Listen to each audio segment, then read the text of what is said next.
Bob Marley once famously said, "If she's amazing, she won't be easy. If she's easy, she won't be amazing.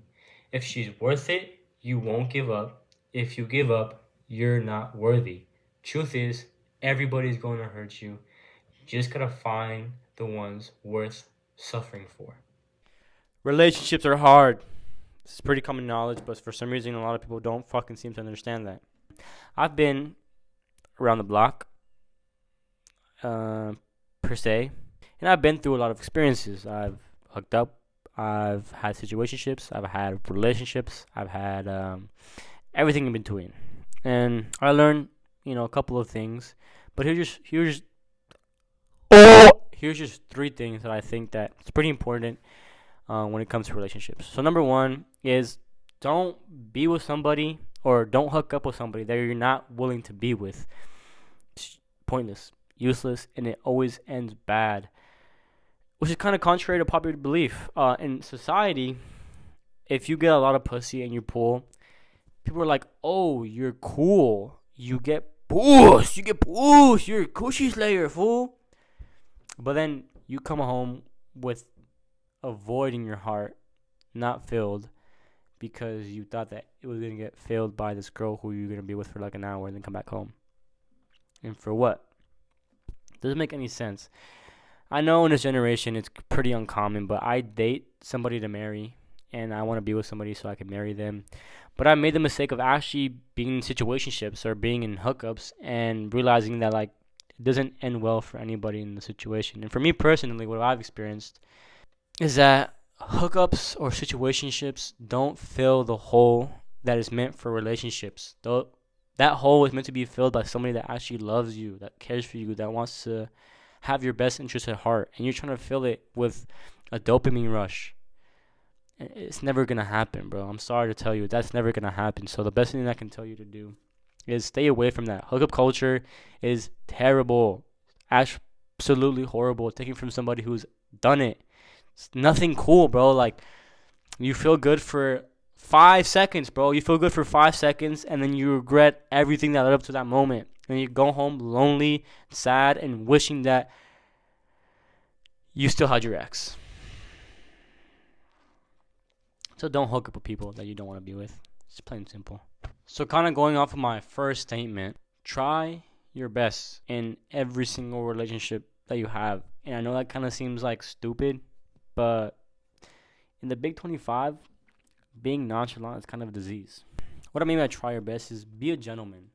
Open the door for her, pay for her meals, show that you actually care, communicate. Just be a good partner in general. Genuinely try your best. Put effort. Plan dates. Call her. Show that you care. Show affection. Show that this person actually matters to you. Because for whatever reason, let's say you do your 100% absolute best and it still ends in shambles or still ends in you guys not talking or breaking up or whatever it may be. Well, then you know that number one, you tried your best and you can't be faulted for what you did because you did the best with the information that you had. And number two, that girl just isn't the girl for you because you did your best and there's nothing more that you can do except actually try. Like I said, being nonchalant is kind of a fucking disease in the Big 25. Everyone thinks that, oh, I'm gonna be nonchalant, I'm gonna be mysterious, and she's gonna want my opinion even more, which sometimes can be true. But then again, going back on point one, you just live, you're just left with a pointless void in your heart. Like you're left with nothing. You get a clap, and then what? You go home and you're just all alone, like you were to begin with. And like I said, this is through my personal experience. Personally, I've always experienced that when I've been nonchalant, it's never ended well. And I've always wondered when I look back on that relationship, what would have happened if I tried a little bit or gave it my best? Would things would have ended differently? Would I be with her today? And that can haunt somebody, like for realsies. You know what I mean? Again, I have another story for this. I was with this girl, and I told myself that I was going to be a complete gentleman for her because she checked literally every single box that I was looking for in a woman. Like, genuinely, she was perfect in my eyes. She was family oriented. She had good character.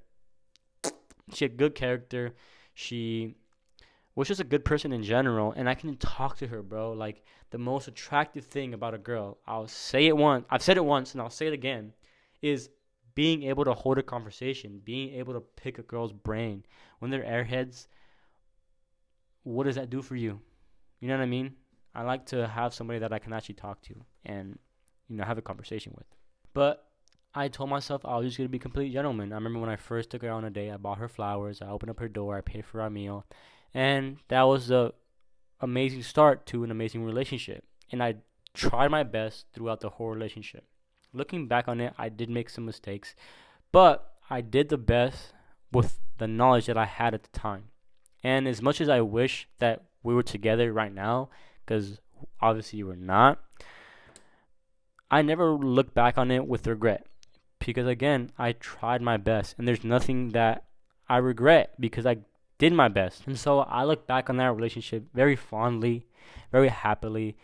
And though it ended, every time I think about it, every time it gets brought up, or every time I have some sort of inkling about it, I remember how happy I was. I remember how happy she was. I remember how amazing it was for two people to show that they actually cared about each other, and two people just be genuinely vulnerable with each other. I think that's very rare in the Big 25 because people just don't want to show that anymore. And last, but certainly not least, you need to understand what you want as a man. You need to have standards, and you need to know what you provide as a man. It's really hard to get into a relationship when you just don't have anything to offer, number one. You don't know what you want, number two. And you just are just looking for somebody because you're alone. So take some time to understand who you are as a person. Take some time to reflect and spend some time alone to really understand who you are as a man, what you offer as a man, and what you want from a woman. Because if you don't, you're going to be searching aimlessly for a relationship that you're never going to find because you don't know what you're looking for. So really take time to just analyze that, and everything will be okay.